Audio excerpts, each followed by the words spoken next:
আসসালামু আলাইকুম এভরিওয়ান, শুভ সন্ধ্যা সবাইকে। কেমন আছেন সবাই? আশা করি সবাই ভালো আছেন। শখের রান্নাঘর থেকে সবাইকে স্বাগতম। আজকে নিয়ে আসলাম আমাদের সন্ধ্যার আয়োজনে। আজকে থাকছে সিনার পোলাও।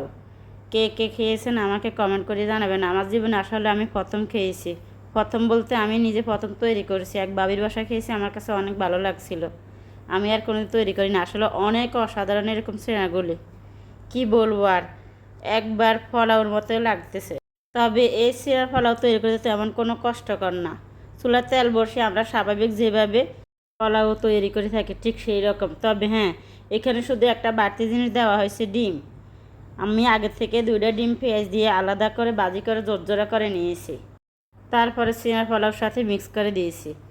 অনেক অসাধারণ, এত মজা, এত সুস্বাদু। আপনারা একবার তৈরি করে দেখবেন।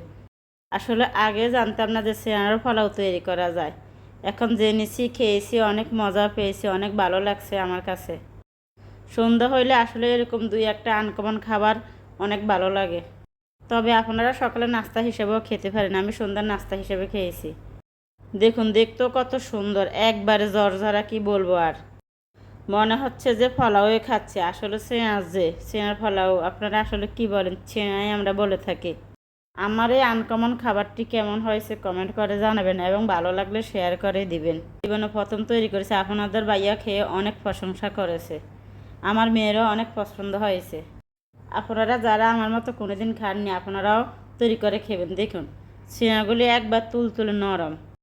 একটা কথা বলতে ভুলে গেছি, চিড়াগুলিকে আমি 5-6 মিনিট আলাদা করে আমি আগে ভিজিয়ে রেখেছি। তারপরে জাস্ট পোলাওর মতো রান্না করে নিয়েছি। তবে অনেক সংক্ষিপ্ত সময়ে এটা তৈরি করা যায়। সকালে নাস্তা হিসাবে আপনারা আপনাদের বাচ্চাদেরকে দিতে পারেন। আমার কাছে মনে হয়েছে একটু মিষ্টি মিষ্টি লাগতেছে, যার কারণে আমি এখানে আবার আলাদা করে মরিচ নিয়েছি। দেখুন, আমি একবারে পরিপূর্ণভাবে সবগুলি খেয়ে নিয়েছি, সেটে সুটে একবার ক্লিয়ার করে নিয়েছি। এত স্বাদ লেগেছে আমার কাছে, কি বলবো, অসাধারণ অসাধারণ। আপনারাও তৈরি করে খাবেন।